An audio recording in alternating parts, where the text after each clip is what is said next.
Hey, salut le monde, bienvenue sur ma chaîne et sur ma vidéo. Alors on se retrouve pour une vidéo sur VirtualBox.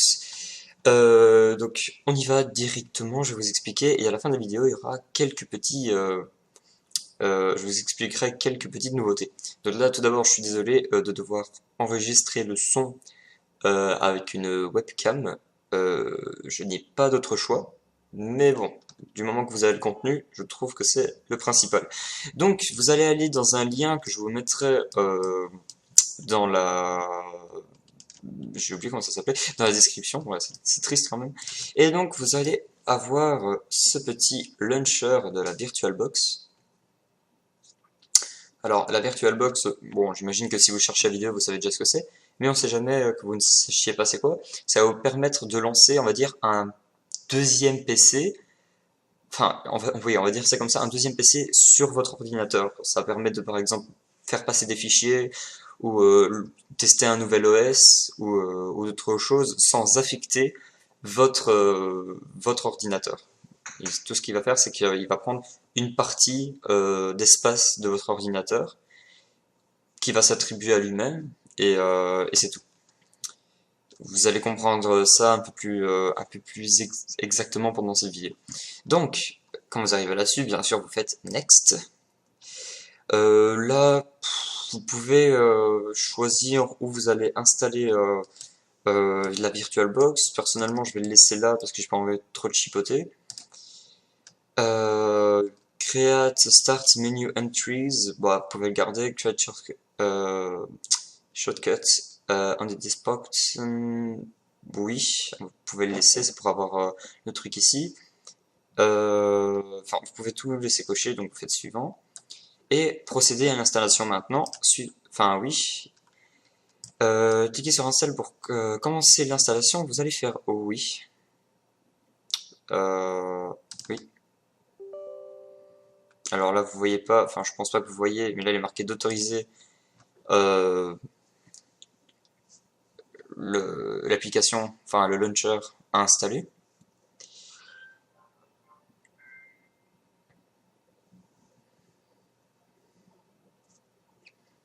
Donc ça s'installe. Voilà, voilà. Vous pouvez faire Start pour commencer directement, Finish, et vous allez arriver sur le petit VirtualBox. Voilà. Donc, un ou plusieurs disques durs virtuels, CD ou DVD, disquettes ne sont pas accessibles pour l'instant. C'est pas grave, vous pouvez faire ignorer si vous avez ça. Vous allez sûrement ne pas avoir ça. Donc voilà. Alors ça, c'est Linux, donc c'est un que j'ai, enfin, un ordinateur, on va dire, une session que j'ai ouverte moi-même. Donc je vais la supprimer pour vous montrer ça plus en détail. Supprimer tous les fichiers.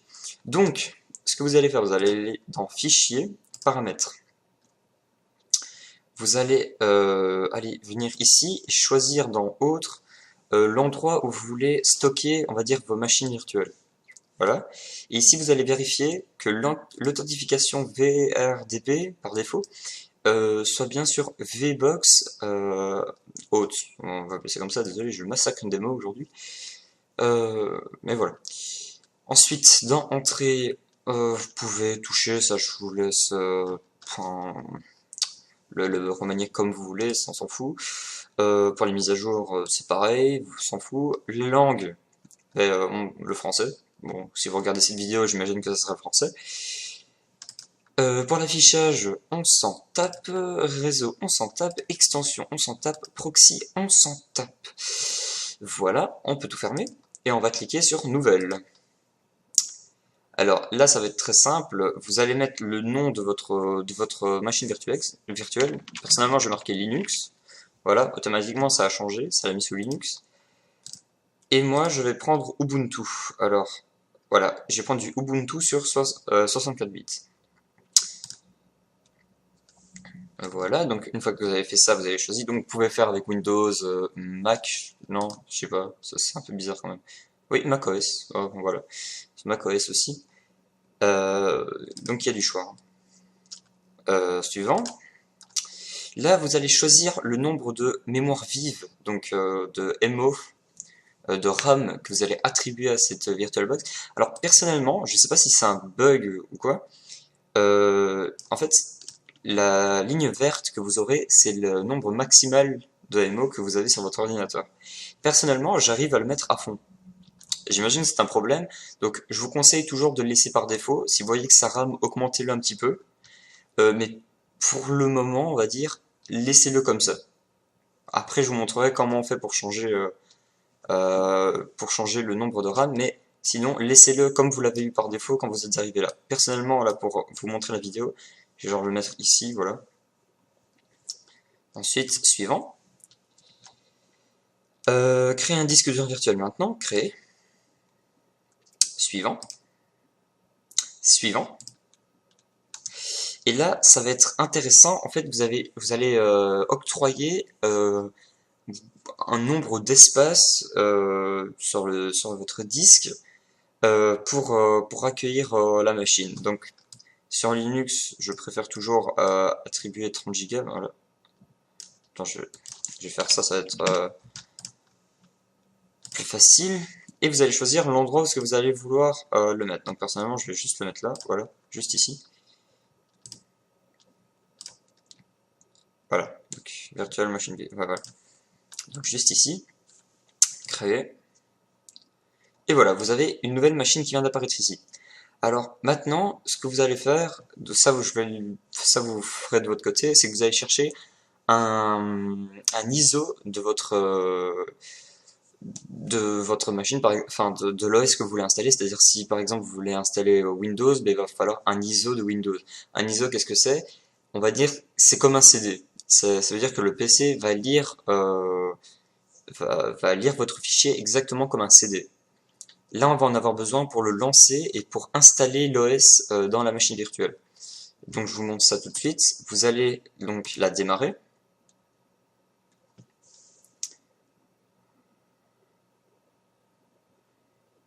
Voilà, et en fait, il va vous demander lecture de l'hôte. Voilà, il va vous demander ça, ce que je vous ai dit tout à l'heure. Donc, si je dis pas de bêtises, Ubuntu, moi, voilà, j'ai Ubuntu que j'ai téléchargé. Vous cliquez dessus, c'est un ISO, voilà, ISO.ISO. Vous voyez qu'il fait 1,48 Go et vous faites démarrer. Alors, j'irai faire du full screen, mais ce qui se passe, c'est que si je fais du full screen pour vous montrer, mon logiciel de capture ne va pas enregistrer. Donc, ça serait un petit peu con. Voilà, donc après la petite ellipse, parce que ça a pris du temps à charger, faut savoir que votre VirtualBox ne va pas aller aussi vite que votre ordinateur, pour la seule et unique raison que votre processeur n'est pas attribué à 100% à votre VirtualBox, et que pareil pour les RAM ne sont pas attribués à 100% sur votre VirtualBox. Donc en fait, votre PC est en train de gérer la partie normale ainsi que la VirtualBox. Si vous comprenez, tant mieux. Voilà. Donc, vous allez arriver là-dessus. Si vous prenez Linux, hein, voilà, là j'explique pour Linux. Donc installer Ubuntu. Et en fait, je vais vous montrer maintenant ce qui se passe avec... je vais vous montrer juste après ce qui se passe réellement avec VirtualBox en fait. Voilà. Vous voyez, aucun système d'exploitation n'a été détecté sur cet ordinateur. Alors qu'en fait, voilà, vous allez dire, Tekinfort, tu me prends un peu pour un con. J'ai Windows ou Mac ou je sais pas sur mon ordinateur. Alors, ce qui se passe, c'est que, je vous ai dit, c'est comme un ordinateur à part. Il va juste prendre une partie de votre disque dur. On va dire, par exemple, là j'ai attribué 30 Go, ben, il a 30 Go pour lui, et c'est tout. Et tout le reste, il ne connaît pas. C'est-à-dire, même les virus, en théorie, ils ne peuvent pas sortir de la VirtualBox. Donc c'est très bien. Si par exemple vous voulez essayer un logiciel, vous n'êtes pas trop confiant, vous le mettez sur la VirtualBox, voilà, c'est super.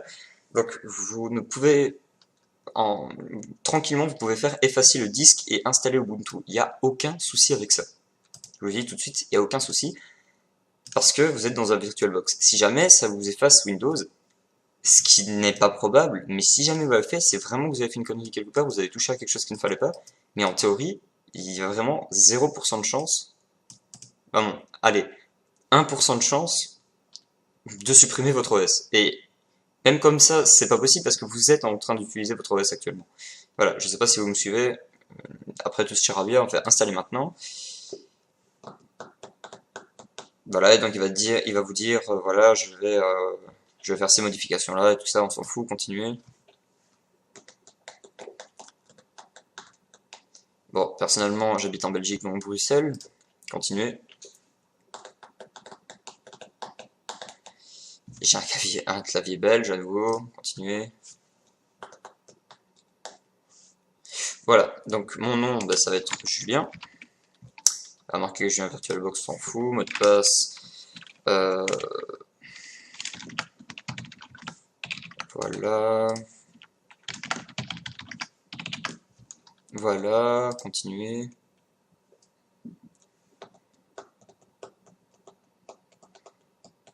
Et voilà. Donc je vais faire une petite ellipse à nouveau et on se retrouve tout de suite. Voilà. Et donc, une fois que vous aurez téléchargé la Linux, donc vous aurez installé Linux, il vous suffira de faire redémarrer la machine. Il sera marqué, il y aura un bouton. Automatiquement, elle va se redémarrer. Vous appuyez sur Enter parce qu'il va vous demander d'appuyer sur Enter. Ça va faire une série de trucs un peu bizarres. Et ensuite, vous arriverez sur cette page. Et donc, vous faites Enter, donc pour entrer dans Ubuntu. Et vous allez voir qu'il va se lancer. Donc voilà. Parfois, il y a des frames, des images un peu particulières. Voilà. Faut attendre. C'est... Voilà, voilà. Ça, c'est normal. Donc, alors, moi, je tiens à dire que entre le début de cette vidéo et la fin de cette vidéo, c'est pas le même jour. Parce qu'en fait, j'ai coupé en plein milieu de la vidéo et du coup, j'ai coupé la machine en plein milieu.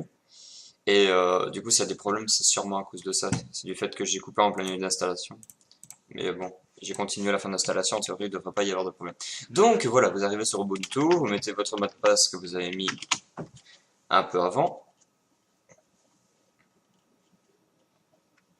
Alors, je me répète, mais la machine va être lente pour la seule et unique raison que ça va prendre une partie de votre PC et pas, on va dire, les 100% de votre ordinateur.